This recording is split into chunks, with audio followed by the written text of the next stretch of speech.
சாந்தி. ஜெகதீஷ் பாயோட அந்த பரிவர்த்தனையினுடைய கலை, மாற்றத்திற்கான கலை அப்படிங்கிற இந்த கிளாஸினுடைய 3வது பாகம். நம்ம இதுக்கு முன்னாடி பார்த்தது பார்த்திங்கன்னா, ஃபஸ்ட்டு பாபாவினுடைய வாழ்க்கையில் மாற்றத்துக்கு காரணமாக இருந்தது அவருடைய 2 சாட்சாத்காரம். ஒன்று வந்து விநாசத்தினுடையது, இன்னொன்று வந்து புது சத்தியுகத்தினுடைய ஸ்தாபனைக்கானது. அந்த 2 விஷயத்தில் யார் ரொம்ப அட்டென்ஷன் கொடுக்குறாங்களோ அவங்களுக்குள்ள பிரம்மா பாபா வாழ்க்கையில் என்னெல்லாம் மாற்றம் நடந்ததோ அதுவும் அவங்களுடைய வாழ்க்கையில் வந்துடும். ஏன்னா பாப் சமான் ஆகணும், அப்போ அவரை போல் நமக்குள்ளே மாற்றம் வரணும். அப்புறம் சொன்னார், இந்த உலகத்தில் 2 விஷயங்கள், ஆகர்ஷணம் விகர்சனம், ஈர்ப்பு எதிர்ப்பு. இந்த 2 விஷயங்கள் தான் நம்ம வந்து எல்லா 5 விகாரத்துக்கும் காரணமாக இருக்குது. கவர்ச்சி, எதிர்ப்பு. காமவிகாரம்னா அது ஒரு ஈர்ப்பு, கவர்ச்சி. மோகமும் அதே மாதிரி கவர்ச்சி, லோபமும் அதே மாதிரி கவர்ச்சி, அகங்காரம், பொறாமை, அதெல்லாம் எதிர்ப்பு. இந்த மாதிரி ஆகர்ஷணம் விகர்சனம் இந்த 2 தான் வேலை செஞ்சுருக்கு, ஈர்ப்பு எதிர்ப்பு. அதை பற்றி சொல்லிட்டு இருந்தார் டீட்டெயிலாக. இப்போ மேற்கொண்டு என்ன சொல்கிறாருன்னு பார்க்கலாம். இன்றைக்கி புது புது விஷயங்கள் உலகத்தில் வந்துட்டு இருக்குது. ஒவ்வொரு பொருளும் ஒவ்வொரு விதத்தில் மக்களை கவர்ச்சிக்குது, ஆகர்ஷணம் பண்ணுது, ஈர்க்குது.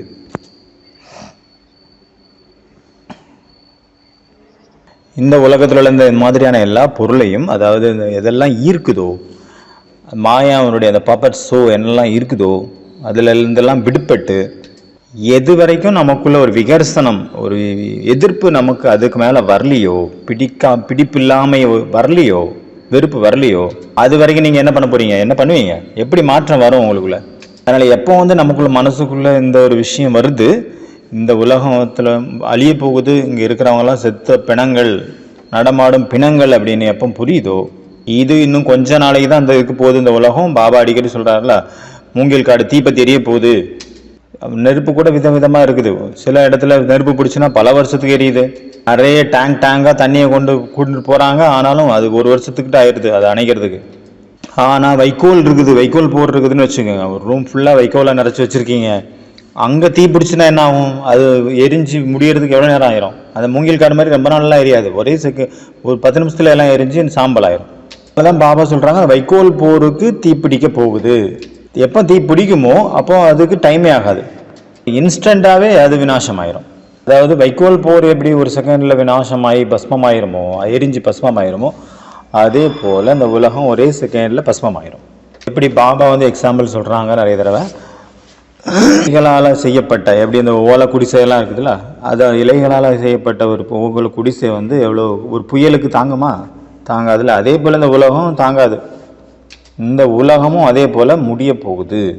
இந்த மாதிரி ஒரு கிளியரான கன்செப்ஷன் நம்ம புத்தியில், நமக்குள்ள திவ்ய திருஷ்டி இல்லை, ஆனால் திவ்ய புத்தி இருக்குது.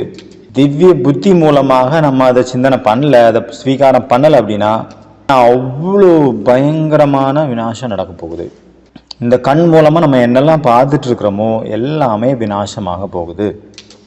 எல்லாமே டோட்டலாக, சித்தப்பா, பெரியப்பா, மாமா, சித்தி, பெரியம்மா எல்லாரும் இல்லாமல் போகிறாங்க. இந்த பொருள், அந்த பொருள், அந்த பில்டிங், இந்த பில்டிங். நிறைய தடவை பாம்பேக்கு போகும்போது, டெல்லிக்கு போகும்போது நம்ம பாபாவுக்கு நிறைய பேர் சொல்கிறாங்க, பாருங்கள் பாபா எவ்வளோ அடுக்குமாடி கட்டடம்லாம் இருக்குது, எத்தனை மாடி பாருங்கள். பாபா சொல்கிறார், இது என்னத்தை பார்க்குறது, சொர்க்கத்தில் எவ்வளோ சூப்பராக இருக்குது. பாபாவுக்கு நமக்கு தெரியுது உலகம் நல்லா சூப்பராக போயிட்டுருக்குது, புது புது பில்டிங் கட்டிகிட்டு இருக்காங்க, சொர்க்கம் இங்கேயே வந்துருச்சு அப்படிங்கிற மாதிரி தோணுது நிறைய பேருக்கு. ஆனால் பாபாவுக்கு என்ன தோணுது, இது எல்லாம் அழிய போகுது. இது அழியறதுக்கான சின்னம். எப்படி வந்து அழியக்கூடிய தீபம் வந்து பிரகாசமாக எரியுமோ, அதே மாதிரி இந்த உலகம் அழிய போகிறது இவ்வளோ பிரகாசமாயிட்டு இருக்கு. அதனாலதான் அதிக பிறகு அந்த வரும் அப்படின்னு சொல்லுவாங்க. அதாவது அணையக்கூடிய தீபம் வேகமாக எரியும். நமக்கு என்ன தெரியுது, இந்த உலகம் அழிய போகுது அப்படிங்கிறது தான் நமக்கு தெரியுது. என்னென்னா புதுசாக கண்டுபிடிப்புகள் வச்சுருந்தாலும் கூட நம்மளுடைய பார்வைக்கு எல்லாம் அழிய தான் போகுது அப்படிங்கிறது தான் இருக்குது இல்லையா? அதனால அந்த பொருள் மீது நம்மளுடைய ஆகர்ஷணம், அந்த கவர்ச்சி, ஈர்ப்பு இருக்கக்கூடாது. ஆனால் இப்படி இருக்கணும், அதை பார்க்கும்போதெல்லாம் விநாசத்தினுடைய நினைவு அதிகமாக வரணும். எவ்வளோக்களோ சயின்ஸினுடைய ஏற்பாடுகள் அதிகமாகிட்டு இருக்குதோ அவ்வளோக்களோ விநாசம் பக்கத்தில் வந்துட்டுருக்கு. அதாவது இது இறுதியை எட்டுது. இறுதியை போயிடுச்சுன்னா அப்படின்னா அது அழிஞ்சிரும், முடிவு வந்துருச்சுன்னா அது அழிஞ்சிரும். அதனால தான் அந்த பழமொழி வந்து ரொம்ப ஃபேமஸாக இருக்குது. அது புயலுக்கு முன் அமைதி, இல்லைன்னா எரியக்கூடிய தீபம் பிரகாசமாக எரியும் அப்படின்னு 2 பழமொழி இருக்குது. அவங்க நினச்சிட்டு இருக்கிறாங்க நம்ம புது உலகத்தை படைச்சிட்டு இருக்கோம், சொர்க்க மாதிரி ஆக்குறோம் அந்த உலகத்தை அப்படின்ட்டு. ஆனால் நமக்கு என்ன தெரியுது, உலகம் அழிய போகுது. அதனால இந்த ஒரு எதிர் எண்ணம், பிடிக்காத அதாவது வெறுப்பு இந்த உலகத்தின் மேலே வரணும். நம்மளுடைய கவர்ச்சி ஆகர்ஷணமானது எவ்வளோக்குள்ளோ இந்த தூய்மையான உலகத்தின் மீது வருதோ அப்போ தானே நம்ம தூய்மையாகும். அப்போ தானே நம்ம தெய்வீக குணங்களை தாரணை பண்ணணும் அப்படின்னு தோணும்.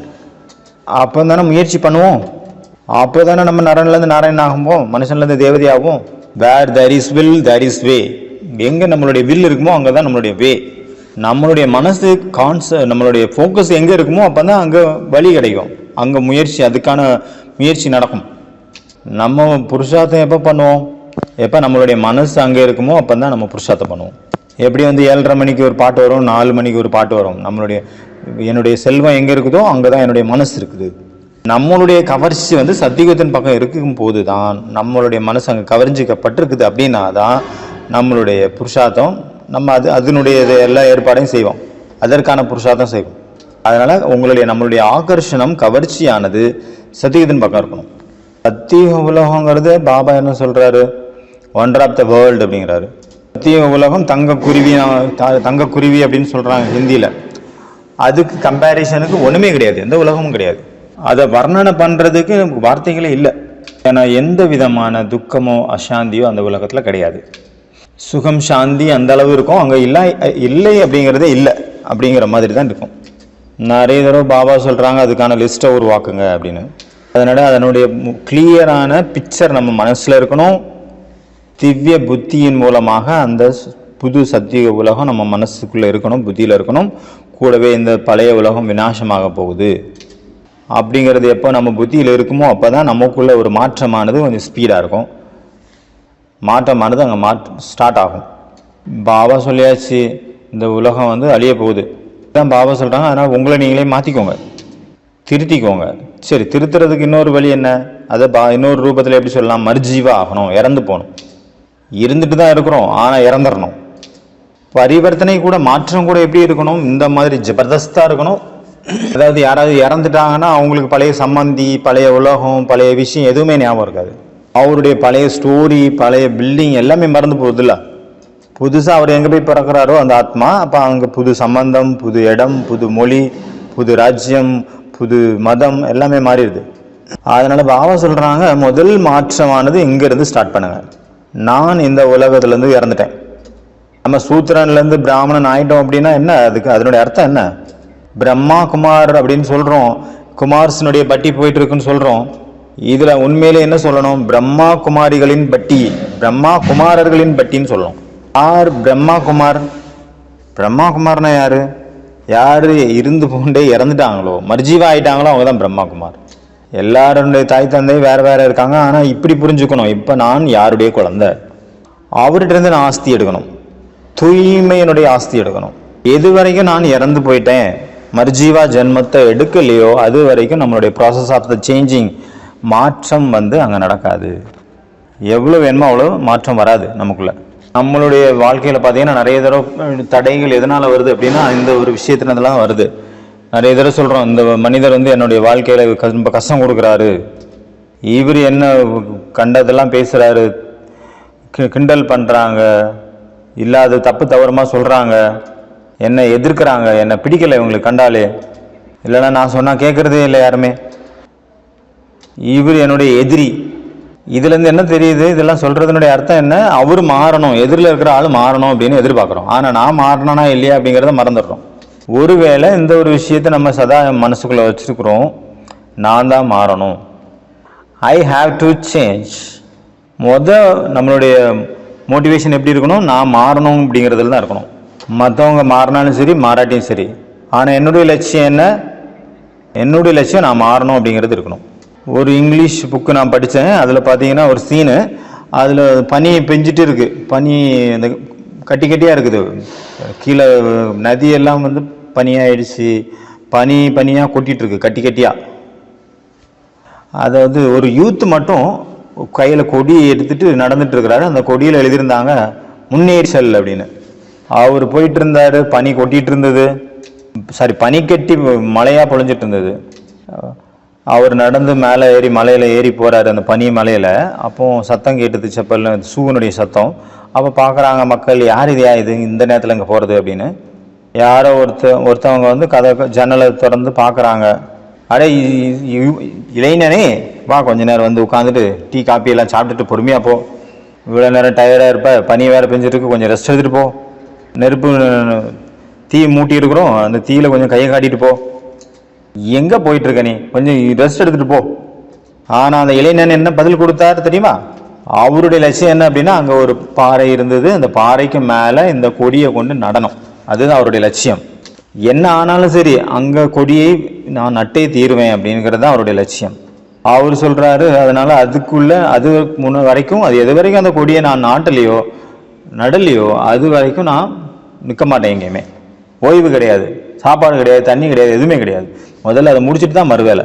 ஆனால் மக்கள் எல்லாம் சொல்கிறாங்க, காப்பி குடிச்சிட்டு போ, டீ குடிச்சிட்டு போன்னு சொல்கிறாங்க. நிறைய சாதனங்கள் அவருக்கு ஆஃபர் பண்ணுறாங்க. கொஞ்சம் பனி நின்ன பிறகு நீ போ, கொஞ்ச நேரம் உட்காந்து கை நெருப்பு குளிர் தாஞ்சிட்டு போ அப்படின்னு கூப்பிட்டாலும் கூட என்னுடைய லட்சியம் என்ன அவர் சொல்கிறாரு, முன்னேறி போகணும். அதாவது நம்மளுடைய மூமெண்ட்டு நிற்கக்கூடாது, போயிட்டே இருக்கணும், எங்கேயுமே நிற்கக்கூடாது.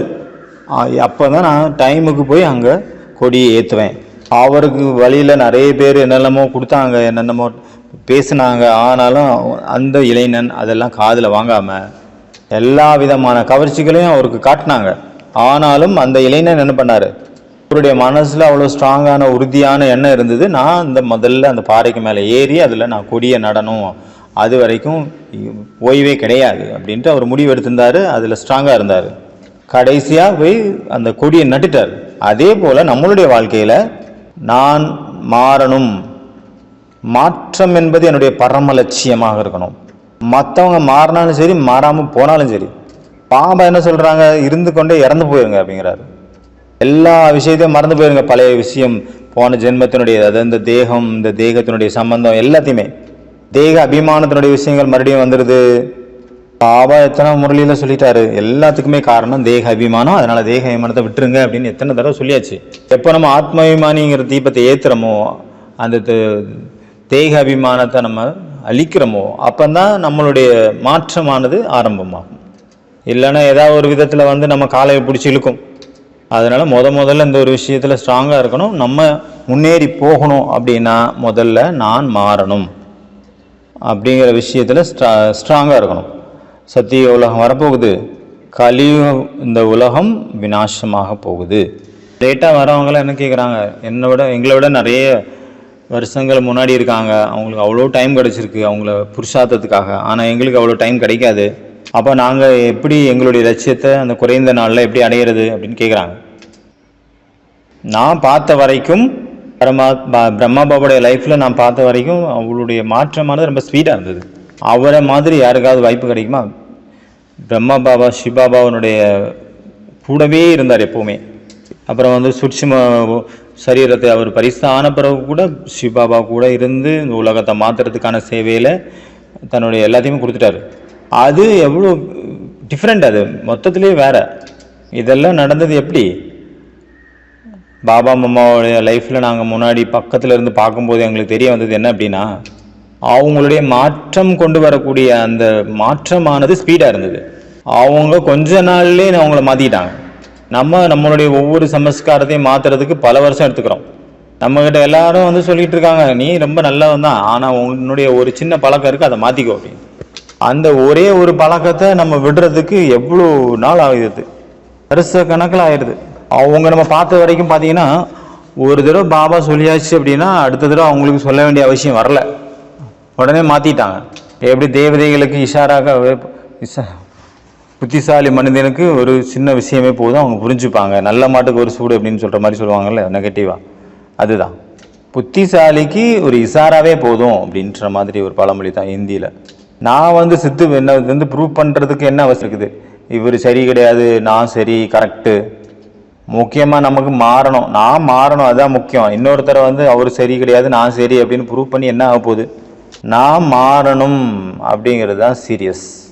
அதனால் நம்மளுடைய வாழ்க்கையில் இந்த ஒரு லட்சியத்தை வச்சுக்கணும். யாருமே வந்து நம்மகிட்ட சொல்லக்கூடாது, உன்னுடைய இந்த விஷயம் வந்து ரொம்ப தப்பாக இருக்குது, உன்னுடைய குணம் சரியில்லை அப்படின்ட்டு யாரும் சொல்கிற மாதிரி வச்சுக்கக்கூடாது. நம்ம அதுக்கு முன்னாடியே நம்மளை மாற்றிக்கணும். மற்றவங்க சொல்கிறதுக்கு நம்ம வாய்ப்பு கொடுக்கக்கூடாது. அதனால் பரிவர்த்தனை, அந்த மாற்றத்திற்கான ஸ்பீடு, டைம் எப்போவுமே 24 மணி நேரம் தான் எல்லாருக்குமே. டைம் வந்து எக்ஸ்ட்ரா எங்கேருந்தும் கிடைக்காது. அதனால அந்த டைமை நீங்கள் ரிகவர் பண்ணுறதுக்காக வர்றீங்க. அதாவது யார் நினைக்கிறீங்க ரொம்ப வருஷமாக இவங்களுக்கெல்லாம் வாய்ப்பு கிடைச்சிது, எனக்கு டைம் கம்மியாக கிடைச்சிருக்கு அப்படின்னு யாருக்கு தோணுதோ, ரொம்ப வருஷமாக இருக்கிறவங்கள விட நீங்கள் வேகமாக ஸ்பீடாக போயிடலாம். அதுக்கு தான் பாபா சொல்கிறாங்க லாஸ்ட் ஸோ ஃபாஸ்ட். எதில் ஃபாஸ்ட்டாக போகிறது? மாற்றத்தை ஃபாஸ்ட்டாக பண்ணுங்க. நமக்குள்ள சேஞ்சஸை ஃபாஸ்ட்டாக பண்ணணும். ஃபாஸ்ட்டாக போகிறதுக்கு வேறு ஏதாவது வழி இருக்கான்னா இதுதான் ஃபாஸ்ட்டாக போகிறதுன்னு அர்த்தம். அவன் சொல்கிறாங்க பறக்கும் கலை. பறக்கும் கலை எப்படி வரும்? இந்த உலகத்தினுடைய கவர்ச்சிகள் எல்லாம் விட்டுட்டே போயிடும், கட் பண்ணிகிட்டே இருக்கணும். அப்போ தான் பறக்கும் கலை. இந்த மாற்றமானது எப்படி இருக்கணும் அப்படின்னா, 2வது 3வது ஒரு விஷயத்தை மறுபடியும் ஒரே விஷயத்தில் நம்ம சொல்ல வேண்டிய அவசியம் வந்துடக்கூடாது. அப்புறம் ஒவ்வொரு சமஸ்காரத்தையும் நம்ம மாற்றுறதுக்கு டைம் எடுக்கக்கூடாது அதிகமாக. இந்த மாதிரி நீங்கள் எவ்வளோ ஸ்பீடாக முயற்சி பண்ணுறீங்களோ, மாற்றம் கொண்டு வரீங்களோ, அப்போ பாப்சமான் பண்ணுறது ஈஸி. அதுதான் நம்மளுடைய லட்சியமே இல்லையா? அதனால் பிரம்மா பாபாவுடைய லைஃப்பில் நம்ம 2 விஷயம் ஃபஸ்ட்டு பார்த்தோம். பாபா இந்த உலகத்தில் உள்ளவங்கெல்லாம் இறந்து கிடக்குறாங்க, இந்த உலகம் வந்து செத்து போச்சு அப்படின்னு நினைங்க. இந்த உலகமே இல்லை, விநாசம் ஆயிடுச்சுன்னு நினச்சிக்கோங்க. முடிஞ்சது ஃபுல் ஸ்டாப் வச்சுருங்க, இந்த உலகமே இல்லைன்னு நினச்சிக்கோங்க. இப்படி நீங்கள் எப்போ உங்களுக்குள்ளே தோணுதோ, ஃபீல் பண்ணுறீங்களோ, அப்போ தான் உங்களுக்குள்ளே மாற்றம் வரும். அடுத்தது என்னது? புது உலகம், சத்திய உலகம் வரப்போகுது. அதனால தான் ஒரு கண்ணில் முக்தி, ஒரு கண்ணில் ஜீவன் முக்தி அப்படிங்கிறார் பாபா. நம்மளுடைய திருஷ்டி எப்போ மாறும்? எல்லாரும் சொல்கிறாங்க எங்களுடைய பார்வை வந்து கெட்டு போயிடுது, திருஷ்டி சரியில்லை அப்படின்ட்டு. எப்போ மாறும் அது? நம்மளுடைய பார்வையில் ஒரு கண்ணில் வந்து முக்தி, இன்னொரு கண்ணில் ஜீவன் முக்தி வச்சுருந்தா எப்படி அது போய் கெட்டுப்போம்? 3வது கண் அப்படின்னா ஆத்மாவுடைய கண், அப்போ நம்ம கெட்டே போகாதில்லை நம்ம கண் பார்வை. 3வது கண் அப்படின்னா ஞானத்தினுடைய கண் தானே, அது வந்து விகாரத்தினுடைய கண் கிடையாது. ஏன்னா அந்த 2 கண்ணிலையும் 2 இடத்த வச்சுட்டோம் நம்ம. அதனால சதா இப்படி நினச்சிக்கோங்க, ஒரு கண்ணில் முக்தி, இன்னொரு கண்ணில் ஜீவன் முக்தி இருக்குது அப்படின்னு நினச்சிக்கோங்க. அப்போ உங்களுடைய திருஷ்டி கெட்டு போகாது ஒருபோதும். சரி, முக்தி அப்படின்னா எதுலேருந்து முக்தி? இந்த கலியுக உலகத்துலேருந்து முக்தி. ஜீவன் முக்தி அப்படின்னா சத்தியுக உலகம். முக்தி அடையணும் அப்படின்னா முக்தி ஜீவன் முக்தின்னு சொல்லியாச்சு. முக்தி எங்கேருந்து அடையிறது? எதுலேருந்து முக்தி அடையணும்? இந்த கலியுகத்திலேருந்து முக்தி அடையணும், இந்த விகாரங்கள்லேருந்து முக்தி அடையணும், துக்கம் அசாந்தியிலேருந்து முக்தி அடையணும். நம்ம 2 கண்கள்லையும் இந்த 2 விஷயமும் இப்போ ஓடிட்டு இருக்கு அப்படின்னா நம்ம சதா இப்போ நம்ம சீக்கிரமாக இதுலேருந்து நம்ம போயிடுவோம், வெளியே வந்துடுவோம். பாபா என்ன சொல்கிறாரு? விதியின் மூலமாக சித்தி, யுக்தி மூலமாக முக்தி அப்படிங்கிறாரு. விதிப்படி தான் வெற்றி, சித்தினா. அப்புறம் யுக்தி மூலமாக தான் முக்தி கிடைக்கும் அப்படிங்கிறார். அது என்ன விதி? சித்தி அடைகிறதுக்கான விதி என்ன? அது என்ன யுக்தி? அதன் மூலமாக முக்தி கிடைக்குது. இதுதான் அந்த யுக்தி, இதன் மூலமாக முக்தி கிடைக்குது. ஓகே, இந்த யுக்தியை நீங்கள் அப்ளை பண்ணல அப்படின்னா எப்படி முக்தி கிடைக்கும்? அதை நீங்கள் பிடிச்சிக்கிட்டே இருந்தீங்கன்னா, எப்படி எக்ஸாம்பிள் சொல்கிறாங்க, ஒரு பறவை வந்து ஒரு மரத்தில் உட்காந்துருந்தது. அது சொல்லிட்டு இருந்து, ஐயோ யாராவது என்ன பறக்க வைங்க, அந்த மரம் என்ன பிடிச்சிட்ருக்குன்னு சொல்லிச்சு. அப்போ யாரோ வந்தாங்க அந்த பக்கம், சொன்னாங்க, பறவையே பறக்கிறதுக்கான ரெக்கை உங்ககிட்ட தான் இருக்குது, நீ தான் அதை கையெடுக்கணும், மரம் எங்கே பிடிச்சிருக்கு, நீ தான் மரத்தை பிடிச்சிட்ருக்க, அதை விடு பறப்ப, உன்னை யார் வந்து பறக்க வைக்கிறதுக்கு, நீ தானே பிடிச்சிட்டு உட்காந்துருக்க. ஒருவேளை நம்ம கலியுக உலகத்தை பிடிச்சிட்டு இருக்கிறோம், அதன் மீது நமக்கு அட்ராக்ஷன் இருந்துகிட்டே இருக்குது, கவர்ச்சி இருந்துகிட்டே இருக்குது அப்படின்னா, அப்புறம் நம்ம எங்கே போய் பறக்கிறது? பறக்கும் கலையில் எங்கே போய் சேர்றது? எப்போ வந்து அந்த கலியுக உலகத்தின் மீது நமக்கு விகர்சனம், வெறுப்பு வருதோ, அப்பொழுது தான் நம்ம பறக்கும் கலையில் பறக்க முடியும். இது ஃபஸ்ட்டு பாயிண்ட்டு. 2வது, அந்த மாற்றத்துக்கான பரிவர்த்தனையினுடைய ப்ராசஸினுடைய ஸ்பீடு அதிகமாக இருக்கணும். இதுக்கு பேர் தான் தீவிர புருஷார்த்தம். இவங்க வந்து மகாரதி, மகாவீர் இல்லை தீவிர புருஷார்த்தின்னு சொல்கிறாங்களே, அது அவங்களுடைய லட்சணம் என்ன? எந்த பேசிஸில் மகாரதி, மகாவீர், புருஷார்த்தி அப்படின்னு சொல்கிறாங்க? தீவிர புருஷார்த்தின்னு எந்த பேசிஸில் சொல்கிறாங்க? நேற்று அவர் என்ன ஒரு ஸ்டேஜில் இருந்தாரோ அதை தாண்டி இன்றைக்கி வேற ஒரு ஸ்டேஜை போய் அடைஞ்சிட்டார். நேற்று நம்மளுடைய யோகத்தினுடைய ஸ்டேஜ் என்னவா இருந்ததோ அதை விட இன்றைக்கி மாற்றம் வந்துடுச்சு நம்மளுடைய யோகத்தினுடைய ஸ்டேஜில். பரிவர்த்தனை அப்படின்னா கீழ் நோக்கி இல்லை, மேல் நோக்கி. நேற்று ஒரு விஷயத்தை நான் புரிஞ்சிட்டு இருந்தேன், ஆனால் இன்றைக்கி அதை இன்னும் டீப்பாக புரிஞ்சுக்கிட்டேன். அதனால் நம்மளுடைய மாற்றமானது இவ்வளோ ஸ்பீடாக எப்போ இருக்குமோ அப்போ தான் நம்மளுடைய குறிக்கோளை டக்குன்னு அடைய முடியும். இந்த மாற்றம் இல்லை அப்படின்னா எப்படி நம்ம லட்சியத்தை அடைய முடியும்? அப்புறம் சூரியவம்சி நம்ம எப்படி ஆக முடியும்? சூரியவம்சியில் கூட சொல்லப்பட்ட அந்த ஹையஸ்ட் ஸ்டேஜ் மகிமை இருக்குது, அதை எப்படி அடைய முடியும் நம்ம? இந்த மாதிரி எவ்வளோக்குள்ள நம்ம வேகமாக மாற்றம் கொண்டு வருவோமோ நம்மளுடைய வாழ்க்கையில், அவ்வளோ தூரம் தான். அதை பொறுத்து தான் அந்த உயர்ந்த பதவி நமக்கு கிடைக்கும். அதனால் 3வது விஷயம் இதை புரிஞ்சுக்கோங்க, நம்மளுடைய மாற்றத்தினுடைய ஸ்பீடானது அவ்வளோ ஸ்பீடாக இருக்கணும்.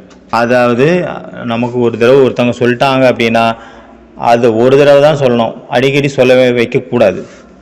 இசாராவே போதும், நமக்கு தேவதை ஆகிட்டு இருக்கோம், இசாராவே போதும். தேவதைகள்லாம் இசாராவிலே புரிஞ்சுப்பாங்க. முரளியில் வருது பாயிண்ட்டு, நம்ம முரளி கேட்குறோம், நம்ம நினச்சிக்க கூடாது இது எனக்கான பாயிண்ட் அல்ல. முதல்ல நமக்குள்ள மாற்றம் எங்கேருந்து வரும்? முரளியிலேருந்து தான் வரும். முரளியிலேருந்து எப்படி மாற்றம் வருது? வாணியில் என்னெல்லாம் முரளி சொல்லப்பட்டிருக்குதோ பாபா சொல்கிறாங்க, ஒவ்வொரு ஞானமும் ஒரு பானம் மாதிரி, ஒரு அம்பு விடுற மாதிரி. ஒரு பழமொழி கூட இருக்கு, ட்ரூத்ஸ் ஆர் லைக் ஆரோஸ். அதாவது சத்தியம் அப்படிங்கிறது ஒரு அம்புக்கு சமமானது. எப்படி அம்பு விடுறோம் அப்படின்னா ஒருத்தரை போய் தாக்குது, அவங்க இறந்துடுறாங்க. இப்போ இல்லைன்னா புல்லட் ஒருத்தவங்க துப்பாக்கியில் சுடுறாங்க, புல்லட் ஒருத்தரை தாக்குது அப்படின்னா அவங்க இறந்துடுறாங்க. அதனால ஞானம் பாபாவுடைய ஞானம் நம்ம என்னெல்லாம் கேட்குறோமோ அது எதுவுமே வானியில் என்னெல்லாம் பாயிண்ட் வருதோ அது சூப்பர் ஃப்ளூவர்ஸ் நினச்சிக்காதுங்க, அதாவது தேவையில்லை அப்படின்னு நினச்சிக்காதுங்க. இது வேஸ்ட்டு கிடையாது. பாபா வானியில் சொல்லக்கூடிய விஷயங்கள் எதுவுமே, யாரெல்லாம் ரொம்ப புத்திசாலிகளாக இருக்காங்களோ அவங்க எவ்வளோ தான் சொல்லுவாங்க, எவ்வளோ தேவையோ அவ்வளோதான் சொல்லுவாங்க. அவங்களுடைய வார்த்தைகளை வேஸ்ட் பண்ண மாட்டாங்க. பரம புத்திமான் ஞானக்கடல் சிபாபா அவருடைய முரளியில் ஒரு கமா ஒரு புள்ளி எங்கேயாவது இது தேவையில்லை, வேஸ்ட், இது சொல்லாமல் இருந்திருக்கலாம் அப்படின்னு சொல்லுங்கள் பார்ப்போம். அதை என்கிட்ட சொல்லுங்கள், இது தேவையில்லை, இது சொல்லாமலே இருந்திருக்கலாம் அப்படின்னு எனக்கு சொல்லுங்கள் பார்ப்போம், நான் உங்களுக்கு சொல்கிறேன். இது சூப்பர் ஃப்ளூயஸ், இது இல்லாமல் கூட வேலை நடந்திருக்கும் அப்படின்னு அப்படி சொல்லவே முடியாது. அப்படி ஒரு பதிலே கிடையாது, அப்படி ஒரு கேள்வியே அங்கே வராது. பாபா தன்னுடைய முரளியில், அவருடைய முரளியில் என்னெல்லாம் சொல்கிறாரோ அது எல்லாமே ஒரு அம்புக்கு சமமானது. ஞான பானம் அது ஒரு அம்பு. இன்னைக்கு முரளி காலையில் கேட்டீங்களே, உங்களுக்கு அந்த அம்பு குத்துச்சா, தச்சுதா? நீங்கள் பார்த்துருப்பீங்க அவ்யக்த வாணி. இப்போ கூட பாபா நடத்தும் போது நடுவாக முரளி ஏதாவது சொல்லுவார், அப்புறம் நடுவில் நல்லது குழந்தைங்களே புரிஞ்சுதா அப்படின்னு கேட்பார். இப்படி பண்ணுங்க அப்படி பண்ணுங்கன்னு சொல்லுவார், அப்புறம் கடைசியில் நல்லது புரிஞ்சுதா, சம்ஜா கேட்குறாருல, சம்ஜா அடிக்கடி கேட்குறாருல. புரிஞ்சுட்டு தான் இருக்கிறோம், கேட்டுட்டு தானே இருக்கிறோம், இதில் என்ன மறுபடியும் புரிஞ்சுதான்னு கேட்குறாரு. பாபாவனுடைய எதுக்காக கேட்குறாங்கிறது புரிஞ்சுதா உங்களுக்கு? இதுலேருந்து என்ன புரியுது, என்ன தெரியுது? நிறைய பேர் புரிஞ்சுக்கலன்னு அர்த்தம். புரிஞ்சுட்டு தான் இருக்காங்க, ஆனால் புரிஞ்சுக்கல. ஒருவேளை புரிஞ்சிருந்தது அப்படின்னா எவ்வளோ அவ்யக்த முரளி இப்போ இது வரைக்கும் வந்துச்சு, அப்போ எவ்வளோ மாற்றம் வந்துருக்கணும் நமக்குள்ள. ஏன்னா பாபா சொன்ன விஷயங்கள் ஒரு அம்பு போல தைக்கலை. நமக்கு உள்ளுக்குள்ள மறைஞ்சிருந்த எதிரிகள், காமம், கோபம், மோக, லோப, அகங்காரம், அவங்கள நோக்கி விடப்பட்ட அம்புகள் தான் அந்த ஞான பானங்கள்.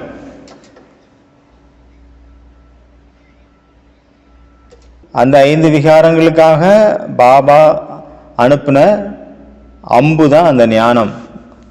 சில விஷயம் சில எதிரிக்கு, சில விஷயம் சில எதிரிக்கு, வேற ஒரு எதிரிக்கு. ஆனால் நம்ம முரளி கேட்டோம், ஆனால் அப்படியே தான் இருக்கும், ஒரு மாற்றமும் இல்லை. பூமி சூரியனை சுற்றி வந்துச்சு, இந்த பக்கத்துலேருந்து அந்த பக்கம் வந்துச்சு, ஆனாலும் நம்ம அப்படியே தான் இருக்கிறோம். உலகமே மாறினாலும் நான் மாற மாட்டேன் அப்படிங்கிற மாதிரி. அதனால் எவ்வளோ முரளி கேட்குறீங்களோ அந்த முரளியை நீங்கள் கேட்ட பிறகு உங்களுக்கு என்ன தோணும்? இது நமக்காக, எனக்காக, இன்னைக்காக பாபா சொன்ன விட்ட அம்புகளில் இந்தந்த எதிரிகள் இறந்துட்டாங்க. மகாபாரதம், நம்ம ஃபுல் மகாபாரதம் படிக்கிறோம். மகாபாரதத்தில் என்ன வருது? இன்னைக்கு அஸ்வத்தாமா இறந்துட்டாரு, இன்னைக்கு துச்சாதனை இறந்துட்டாரு, இன்னைக்கு பீஷ்ம பிதாமகர் இறந்துட்டாரு, இன்னைக்கு துரோணாச்சாரியா இறந்துட்டாரு அப்படின்னு சொல்கிறாங்க இல்லையா? இன்னைக்கு அபிமன்யு இறந்துட்டாரு அதுவும் சொல்கிறாங்க இல்லையா? இன்னைக்கு நமக்குள்ள இருந்த யார் செத்தாங்க சொல்லுங்க? யாருமே இன்னைக்கு சாகலை. அப்படின்னா பரமாத்மா 1 மணி நேரமாக அம்பு விட்டாரு உங்களை நோக்கி, உங்களுக்குள்ள இருக்கக்கூடிய எதிரிகள் அழிக்கிறதுக்காக. அப்போ பிரயோஜனம் இல்லாமல் போச்சு அவ்வளோ அம்பும். அவர் பகவான் ராமருடைய அம்பு யாரையும் கொல்லாமல் வராது, அது எதுக்காக விட்டாங்களோ அதை குறிய வச்சு தாக்கும் அப்படின்ட்டு சொல்லப்பட்டிருக்குது ராமாயணத்தில். அப்போ ராமர் சிவபாபா சீதாவுக்குள்ளே இருக்கக்கூடிய ராவணனை அழிக்கிறதுக்காக விட்ட அம்புகள் வேஸ்ட்டாக போச்சு. இன்னைக்கு கவசம் போட்டுட்டுக்கிறீங்க போல. கவசம் எதுக்காக போடணும்? மாயாவனுடைய அம்பு படாமல் இருக்கிறது கவசம் பண்ணணும். ஆனால் மாற்றி பாபாவுடைய அம்பு உள்ளே போயிடக்கூடாதுன்னு கவசத்தை போட்டு வச்சுருக்கீங்க. முரளிக்கு எதிராக கவசத்தை போட்டுக்கிட்டோம். அவர் விட்ட அம்பு ஒன்றுமே நம்மளை தைக்கலை, தலைகீழாக கவசத்தை போட்டுக்கிட்டோம். யார் பக்கம் போடணும் அங்கே போடாமல் யார் பக்கம் பாபா பக்கம் போட்டீங்க. மாயாவனுடைய குண்டுகள் நம்மளை தாக்கக்கூடாதுன்னு போட்ட கவசத்தை பாபாவுடைய ஞான அம்புகள் படக்கூடாதுன்ட்டு அந்த பக்கம் போட்டு வச்சுருக்கீங்க. பாபாவுடைய அம்பானது எப்படி நமக்கு ஃபீல் ஆகணும், நம்ம உள்ளுக்குள்ள மறைஞ்சிட்டு இருக்கக்கூடிய, உள்ளுக்குள்ள நமக்கு கூட தெரியாம மறைஞ்சிட்டு இருக்கக்கூடிய எதிரிகள் நிறைய இருக்காங்க, நமக்கு தெரியவே செய்யாது இதெல்லாம் இருக்கு அப்படின்னு. அப்போ அவங்க தச்ச உடனே என்ன ஆகும், ஆஹா இன்னைக்கு நான் லேஸ் ஆயிட்டேன், என்னுடைய இந்த ஒரு ப்ராப்ளம் இன்னைக்கு போயிடுச்சு. ஒரு எக்ஸாம்பிள் சொல்லணும் அப்படின்னா, ஒரு குழந்தை பிறந்தது, அவங்க அம்மாவுக்கு ரொம்ப கஷ்டமாக இருந்தது, ரொம்ப கஷ்டப்பட்டாங்க அந்த குழந்தை பிறக்கும்போது. அதனால அந்த பையன் குழந்தைக்கு அவங்க அப்பா பேர் வச்சுட்டாரு முசிபத் ஹுசைன் அப்படின்னு பேர் வச்சுட்டாரு, அதாவது கஷ்டம் தருபவன். ஏன்னா அந்த குழந்தை பிறந்த பிறகு நிறைய பிரச்சனை லைஃப்ல, அதனால அவர் பேரை வச்சுட்டாங்க முசிபத் ஹுசைன், பிரச்சனையின் ராஜா. அவங்க கூட டெய்லி ஏதாவது ஒரு முசிபத் பிரச்சனை வந்துட்டே இருக்குல்ல, சில நேரம் காமம், சில நேரம் கோபம், அகங்காரம், மோகத்தினுடைய முசிபத் வருது, அகங்காரத்தினுடைய ஆசையினுடைய முசிபத் வருது, ஒரே முசிபத் முசிபத். நம்ம கூட முசிபத் ஹுசைன் தான், பிரச்சனைகளின் ராஜாவாக இருக்கும். நம்மளுடைய அந்த முசிபத், அந்த பிரச்சனைகள் எல்லாம் எப்போ முடியும், நம்மளுடைய பாக்கியம் எப்போ ஓப்பன் ஆகும். ஹிந்தியில் கிஸ்மத், கிஸ்மத்னா பாக்கியம். யாராவது வந்து கை ரேகையை கொண்டு காட்டுவாங்களா, எங்களுடைய கிஸ்மத் என்னன்னு பாருங்க, எங்களுடைய பாக்கியத்தை பாருங்க அப்படின்னு. கிஸ்மத் அப்படின்னா என்ன அர்த்தம், கிஸ்மத் அப்படின்னா கிஸ்கி மத் பர் செல்றே, அது யாருடைய வழிபடி நீங்க நடக்கிறீங்கிறத பொறுத்து தான் உங்களுடைய பாக்கியம். பாபா சொல்ற வழிபடி நடந்தீங்கன்னா உங்களுடைய பாக்கியம் உயரும், ராவனுடைய வழிபடி நடந்தீங்கன்னா உங்களுடைய பாக்கியம் தானாவே தாழ்ந்து போகும். யாருடைய வழிபடி நடக்கிறீங்களோ அதுக்கேற்ற மாதிரி உங்களுடைய பாக்கியம், கிஸ்மத் பாக்கியம் வந்து அங்கே ஓப்பன் ஆகுது. அதனால பாபாவனுடைய மானியை நமக்கு கேட்கும்போது அது எனக்காக அப்படின்னு ஒவ்வொரு விஷயத்தையும் கேட்கணும். அப்போ நமக்குள்ள தைக்கணும். ஒவ்வொரு ஆளும் ஒவ்வொரு நாளும் இறந்து போகணும், ஒவ்வொரு நமக்குள்ள மறைஞ்சிருக்கக்கூடிய எதிரிகள் அந்த மாதிரி கேட்கணும். நான் ஒரு எக்ஸாம்பிள் உங்களுக்கு சொல்கிறேன். டெல்லியில் ஒரு பிஸ்னஸ் மேன் இருந்தார், டெல்லியில் சென்டருக்கு வந்துட்டு இருந்தார். வயசான ஆள் தான். டெல்லிக்கு வந்து மம்மா வந்திருந்தாங்க. அங்கே இருந்த சிஸ்டர் ஒருத்தவங்க இருந்தாங்களே இன்சார்ஜ், அவங்க அந்த பிரதரை வந்து மம்மா கூட சந்திக்க வைக்கிறதுக்கு முயற்சி பண்ணிட்டு இருந்தாங்க. அப்பாயின்மெண்ட்டும் வாங்கிட்டாங்க மம்மாட்ட இருந்து. அவங்களுடைய ப்ராப்ளம் என்ன அப்படின்னா, அவங்களுடைய மனைவி மாதாஜி இருந்தாங்கல்ல, அவங்க தூய்மையாக இருக்கணும்னு நினைக்கிறாங்க. ஆனால் அந்த பிரதர் இருந்தாரே, அவர் வயசானவர் தான், ஆனாலும் கூட தூய்மையாக இருக்க விடலை, அந்த அம்மாவை தூய்மையாக இருக்க விடலை. ஸோ அதனால் ஃபைட் நடந்துகிட்டே இருக்கும் எப்போவுமே, டெய்லி சண்டை, ஒரே அவங்க வழியில் பிரச்சனை. அந்த மாதாஜினுடைய ஆன்மீக வாழ்க்கையில் தடையை போட்டுட்டு இருந்தார். அதை வந்து அந்த சிஸ்டருக்கு எவ்வளோ தூரம் புரிய வச்சாங்க, அந்த மாதாஜி சிஸ்டர்கிட்ட போய் சொல்லியிருப்பாங்க போல், அந்த சிஸ்டர் புரிய வைக்க ட்ரை பண்ணாங்க, அவர் புரிஞ்சிக்கவே மாட்டேன்றாரு. அதனால் அவங்க என்ன நினச்சிக்கிட்டாங்க, அம்மா வந்து புரிய வச்சாங்கன்னா இவர் ஓரளவு புரிஞ்சுப்பார், அப்போ அவங்களோட லைஃப் வந்து நல்லாயிரும் அப்படின்னு நினச்சாங்க. அம்மா கிட்ட எல்லா விஷயத்தையும் சொல்லிட்டாங்க, இந்த மாதிரி ப்ராப்ளம் இவருக்கு கொஞ்சம் புரிய வைங்க அப்படின்னு. இது இவங்க தர்ம பத்தினி, இவங்க கணவர் இப்போ முதல்ல இருந்தே ஞானத்தில் இருக்காங்க, நீங்கள் இந்த பிரதருக்கு மட்டும் கொஞ்சம் புரிய வைங்க. இவங்க சரியாயிட்டாங்கன்னா அவங்களுடைய முழு பரிவாரமும் ஞானத்தில் வந்துடும். அம்மா வந்து அவருக்கு புரிய வச்சாங்க, ஒரு விஷயம் புரிய வச்சாங்க. 6 குழந்தை, இது கடைசி ஜென்மம். பாபா சொல்கிறாங்க, கடைசி ஜென்மத்தில் கூட இன்னும் கொஞ்ச நாள் தான் இருக்குது. அதனால் குழந்தை, நீ வந்து கொஞ்ச நேரத்திற்காக, கொஞ்ச காலத்திற்காக, லாஸ்ட் டைமில் பாபா சொல்கிறத கேட்க மாட்டியா, தூய்மையாக மாட்டியா, ஜென்மத்திற்கான சுகம் சாந்தியினுடைய கஜானாவை நீ அடைய மாட்டியா அப்படின்னு கேட்ட பிறகு கடைசியில் சம்ஜா அப்படின்னு கேட்டாங்க, புரிஞ்சுதா. அவர் மண்டையை ஆட்டிகிட்டு இருந்தார். ஆயில மூலமாக ஆமாம் இல்லைன்னு அவர் சொல்லலை, 180 டிகிரியில் அவர் தலையை ஆட்டுறாரு. அதாவது புரியலை அப்படின்ட்டு தலையை எப்படி ஆட்டுறாரு, 180 டிகிரியில். நானும் அங்கே பக்கத்தில் இருந்தேன். அம்மாவுக்கு சிரிப்பு தாங்கலை, ரொம்ப சிரிச்சாங்க மம்மா. ஏன்னா மம்மா வந்து ரொம்ப ஸ்வீட்டு, ரொம்ப அன்பாக புரிய வைப்பாங்க மம்மா. ஒருவேளை நான் இருந்திருந்தேன் அப்படின்னா, இவன் முட்டா பசங்க மாற்றுப்பா, இருந்தாலும் போக சொல்லியா முட்டாள் அப்படின்ட்டு வேற ஆளை கூப்பிடு அப்படின்னு சொல்லிட்டு நான் அந்த இடத்த கூப்பிட்டு காலி பண்ணி போயிருப்பேன். டைம் வேஸ்டாக போயிட்டு இருக்கு, அடுத்த ஆளை கூப்பிடு அப்படின்னு சொல்லியிருப்போம். ஆனால் அம்மா வந்து தாய் அல்லவா, சிரிச்சாங்க. அம்மா வந்து அவருக்கு மேலே டெஸ்ட் பண்ண எக்ஸ்பெரிமெண்ட் பண்ணிட்டு இருந்தாங்க. ஆனால் அவர் என்ன சொன்னார், என்ன புரிஞ்சுக்கல, எனக்கு புரியலை அப்படின்ட்டார், தலையாட்டினார், வாயில சொல்லலை. அப்புறம் கொஞ்ச நேரம் அடுத்த விஷயம் சொல்கிறாங்க, அம்மா ஏன் புரிஞ்சிக்க மாட்டேங்கிற குழந்தை, சொர்க்கத்தினுடைய ராஜ்யம் கிடைக்குது, இந்த விகாரத்தில் என்ன இருக்குது. அடுத்தது 2வது விஷயத்த எக்ஸ்பிளைன் பண்ணாங்க அவருக்கு. சரி நல்லது, இப்போ அது புரிஞ்சுதா. அவர் அதே மாதிரி 180 டிகிரியில் தலையாட்டினார்.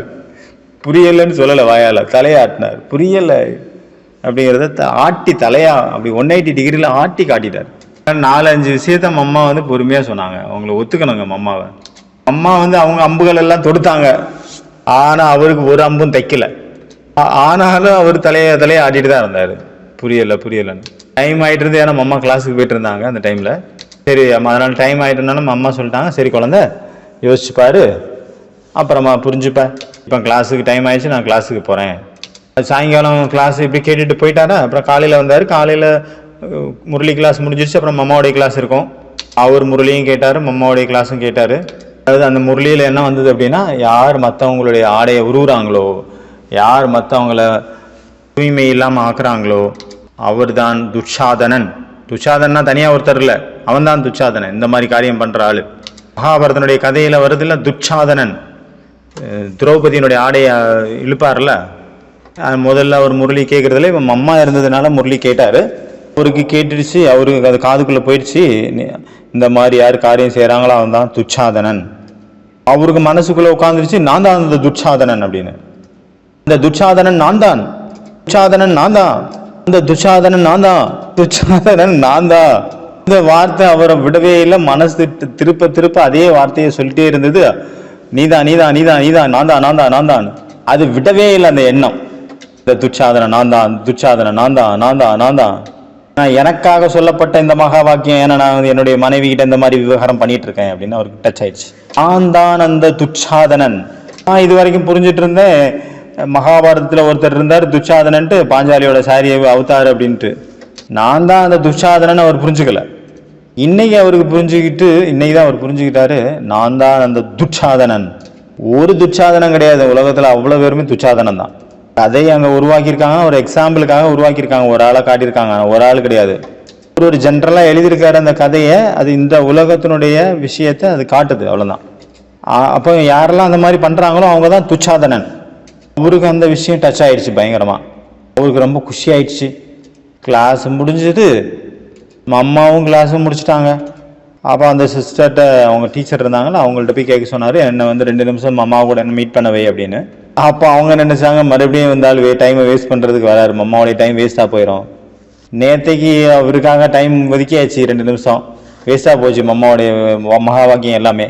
அதனால் அவங்க சொன்னாங்க, சிஸ்டர் அம்மாவுக்கு வந்து இவ்வளோ டைம் எல்லாம் கிடையாது, அவங்க வேல்யூபிளான டைம், அவங்க வேஸ்ட் பண்ண விரும்ப மாட்டாங்க, ஒவ்வொரு செகண்டும் அவங்களுக்கு வேல்யூபிளானது. நம்ம அம்மா இன்னும் நிறைய பேரை மீட் பண்ணோம்ல, அவங்க ஒரு ஆள்கிட்டே இருந்தால் என்ன ஆகும், மற்றவங்க மிஸ் ஆயிடுவாங்க இல்லையா, அப்புறம் டைம் ஆயிரும். ஏன்னா நீங்கள் தான் நேற்று மீட் பண்ணியாச்சுல்ல, நான் முயற்சி பண்ணுறேன் வேணா, ஆனால் பக்காவாக கிடையாது. அவர் சொல்கிறார், நான் இன்னும் 2 நிமிஷம் 3 நிமிஷம் தான் இருப்பேன், நான் உட்காந்தெல்லாம் மீட் பண்ண வேண்டாம், நிற்கவே நீங்கள் நான் மீட் பண்ணிடுறேன் அம்மாவை அப்படின்றாரு. உட்காரலாம் வேண்டாம், நின்றுக்கிட்டே நீங்கள் பார்த்துட்டாவே போதும். அவங்க நினைக்கிறாங்க, சரி ஏதோ சொல்லணும் போல், இவரை எதுக்கு நம்ம ஸ்டாப் பண்ணணும் அப்படின்ட்டு சரி ஓகேன்னு சொல்லிடுறாங்க. அம்மா வந்து வெளியே வந்தாங்க கிளாஸை முடிச்சுட்டு. அப்போ வந்து சிஸ்டர் சொன்னாங்க, அம்மா இவர் வந்து உங்கள்கிட்ட 2 நிமிஷம் மீட் பண்ணணுமா அப்படின்னு. அப்போ அம்மா சொன்னாங்க, சரி சரி பையா சொல்லு அப்படின்னாங்க. சொல்லு குழந்தை அப்படின்னாங்க. அவர் சொன்னார், அம்மா நேற்று நீங்கள் சொன்னீங்கல்ல, இன்னைக்கு நான் புரிஞ்சுக்கிட்டேன் அப்படின்னு. நேற்று சொல்லிட்டு இருந்தீங்கல்ல, அது இன்னைக்கு தான் எனக்கு புரிஞ்சுது அப்படின்னு. நேற்று சொல்லிட்டு இருந்தது இன்னைக்கு தான் புரிஞ்சிருக்காமா.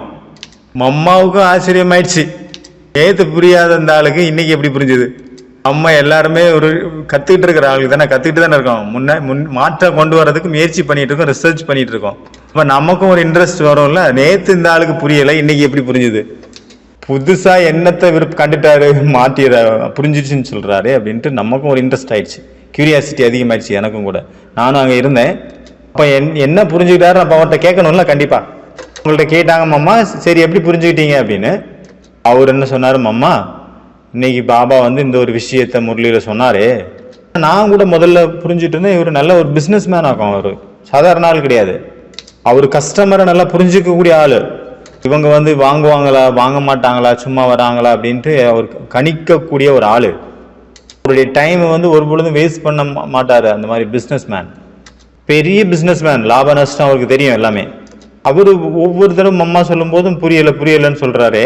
என்ன கதை, நான் நினைச்சிட்டு இருந்தேன் காமன் சென்ஸாவது இருக்கணும்ல அந்த ஆளுக்கு. இவ்வளவு பெரிய பிசினஸ் மேன், இவ்வளவு பெரிய அம்மா வந்து டைம் எடுத்து அவருக்காக சொல்றாங்களே, சரி அம்மா நான் பாக்குறேன் யோசிக்கிறேன் அப்படின்னாவது சொல்லியிருக்கணும். அதை விட்டுட்டு 180 டிகிரிக்கு மண்டையை போட்டு ஆட்டிட்டு இருந்தா எப்படி, இது என்ன ஆளு, இந்த லூஸா இந்த ஆளு அப்படின்ட்டு நான் நினைச்சிட்டு இருந்தேன்.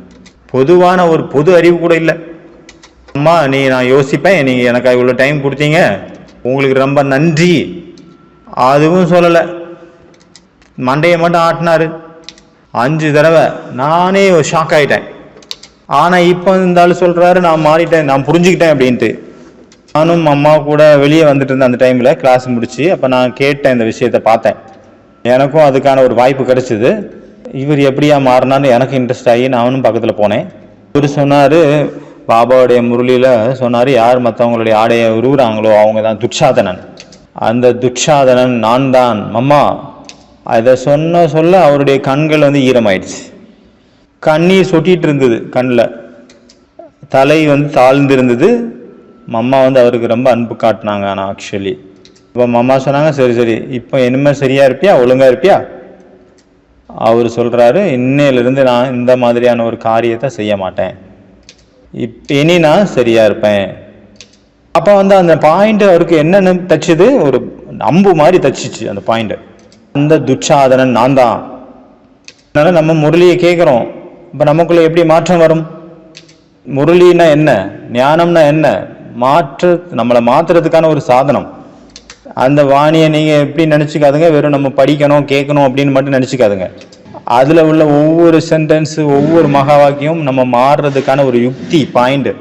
அந்த யுக்தி கிடைக்கும் ஒவ்வொரு வாணியிலையும், ஒவ்வொரு பாயிண்ட்லையும். அதன் மூலமாக நம்ம முக்தி அடைஞ்சிடலாம். அது ஒரு விதி. அந்த விதியின் மூலமாக நமக்கு சித்தி கிடைக்கும். வேற ஏதாவது விதி இருக்கான்னு? இதுதானே அந்த விதி, வாணி தானே விதி. காமத்தை மாற்றுறதுக்கான வெற்றி அடைகிறதுக்கான விதி என்ன, அதையும் அதில் சொல்கிறாங்க. காமத்தை எப்படி வின் பண்ணுறது அதற்கான விதி அதில் சொல்கிறார் பாபா. கோபத்தை ஜெயிக்கிறதுக்கு விதி சொல்கிறாரு. பேராசையை எப்படி ஜெயிக்கிறது அதுக்கான யுக்தியும் பாபா சொல்லிருக்கார் முரளியில். இந்த எல்லா முரளியுமே ஒரு யுக்தி, நமக்கு முக்தி அளிக்கிறதுக்கான ஒரு யுக்தி, ஒரு விதி, நமக்கு சித்தி கொடுக்கக்கூடிய ஒரு விதி. வேறு ஏதாவது விதி இருக்கானா? இதுதான் அந்த விதி, பாபாவுடைய முரளி. ஆனால் நீங்கள் அந்த மாதிரி அதை கேட்கல, அந்த மாதிரி நீங்கள் புரிஞ்சுக்கல அப்படின்னா, உங்கள் மேலே நீங்கள் அப்ளை பண்ணல அப்படின்னா, இந்த ஒரு விஷயம் இருக்கே, இது எனக்காக பாபா சொன்னது, எனக்காக சொன்னது, எனக்காக அப்படின்னு கேட்கணும். மக்கள் வந்து ஏன் மாற மாட்டேங்கிறாங்க? நிறைய பேர் கீதை படிக்கிறாங்க, பகவான் கூறினார், ஏ அர்ஜுன் காம மோகலோ பாகங்காரம் நரகத்தின் வாயில். அப்புறம் மறுபடியும் அடுத்த நாள் படிக்கிறாங்க, பகவான் கூறினார், ஏ அர்ஜுன் காம குரோத மோகலோ பாகங்காரம் நரகத்தின் வாயில். இப்படி டெய்லி படிச்சுட்டு இருக்காங்க. எவ்வளோ சூப்பராக பாருங்க, எவ்வளோ சூப்பராக இருக்குது கீதை. ஆஹாஹாஹா, அதை படித்தாலே எவ்வளோ மனசுக்கு சாந்தி கிடைக்குது அப்படின்றாங்க. ஆனால் அப்படியே தான் இருக்காங்க. நம்ம முதல்ல சொன்னேன்ல, நிலமே அதிர்ந்துருச்சு, உலகமே நிலநடுக்க வந்து உலகமே அழிஞ்சு போச்சு. ஆனால் அவர் அங்கேயே தான் இருக்கார், ஆடாமல் அசையாமல். பூமி வந்து சுற்றி வந்துருச்சு, ஆனால் அவருடைய அங்கேயே தான் இருக்கிறாரு. உலகமே மாறினாலும் நான் மாற மாட்டேன் அப்படிங்கிற மாதிரி இருக்காங்க. அதே இடத்துல தான் நின்றுட்டு இருக்காங்க, மாறலை. They don't change. அதற்கு காரணம் என்ன? அவங்க மாறாததுக்கு காரணம் என்ன? அவங்க என்ன நினைச்சிட்டு இருக்காங்க, பகவான் வந்து அர்ஜுனனுக்கு சொன்னார், எனக்கு சொன்னாரா என்ன? அவர் எனக்கு சொல்ல, அர்ஜுனனுக்கு சொன்னார் அப்படின்னு நினைச்சிட்டு இருக்காங்க. இப்போ நமக்கு இது தெரிய வருது, பாபா வந்து நமக்காக சொன்னார், இது என்னை மாத்துறதுக்கான ஒரு மாற்றம். அப்போ நம்ம அந்த மாதிரி பாபா எதுக்காக சொல்கிறாரோ அந்த ரீதியில் நம்ம புரிஞ்சுக்கல அப்படின்னா நமக்குள்ள எப்படி மாற்றம் வரும்? அதனால எப்போல்லாம் நீங்கள் முரளி கேட்குறீங்களோ அப்போ இப்படி புரிஞ்சுக்கிட்டு கேளுங்க. நம்ம இப்போ கேட்க போகிற ஞானமானது நம்மளை மாற்றுறதுக்கான ஒரு சாவி. இது ஒரு யுக்தி, நம்மளை முக்தி கொடுக்கக்கூடிய யுக்தி. இது ஒரு விதி, நம்மளுக்கு சித்தி கொடுக்கக்கூடிய, வெற்றி கொடுக்கக்கூடிய ஒரு விதி. நம்ம என்னெல்லாம் பிரச்சனைகளை நம்ம மாட்டிட்டு இருக்கிறோமோ அது எல்லாத்துலேருந்து நம்மளை விடுபட வைக்கக்கூடிய சாவி இது, இந்த முரளி. இன்னைக்கு நான் இந்த முரளியை கேட்டதுனால நான் என்ன அடைஞ்சேன்? பாபா அடிக்கடி கேட்குறல்ல, குழந்தை புரிஞ்சுதா, சம்ஜா? அந்த சம்ஜா அப்படிங்கிறதுக்கான பதில் என்ன? இன்னைக்கு நான் புரிஞ்சுக்கிட்டேன்னா புரிஞ்சுக்கலையா? என்ன புரிஞ்சுக்கிட்டீங்க, என்ன புரிஞ்சுக்கல? அதனால தான் பாபா சொல்கிறாங்க, மறுபடியும் அந்த முரளியை படிங்க. இந்த முரளி வந்து என்னுடைய எந்தெந்த விஷயத்துக்கு அப்ளை ஆகுதுன்னு பாருங்க. அப்பந்தான் அந்த விஷயத்துலேருந்து நீங்கள் விடுபட முடியும். அந்த விஷயங்கள் எல்லாம் உங்களை விட்டு போகும். இல்லை அப்படின்னா நீங்கள் அந்த விஷயங்கள் எதெல்லாம் நீங்கள் நீக்கணும்னு நினைக்கிறீங்களோ அது அப்படியே தான் இருக்கும். இப்போ டைம் ஆயிடுச்சு, அதனால் முடிச்சுக்கலாம். ஓம் சாந்தி. அச்சா, ஓம் சாந்தி.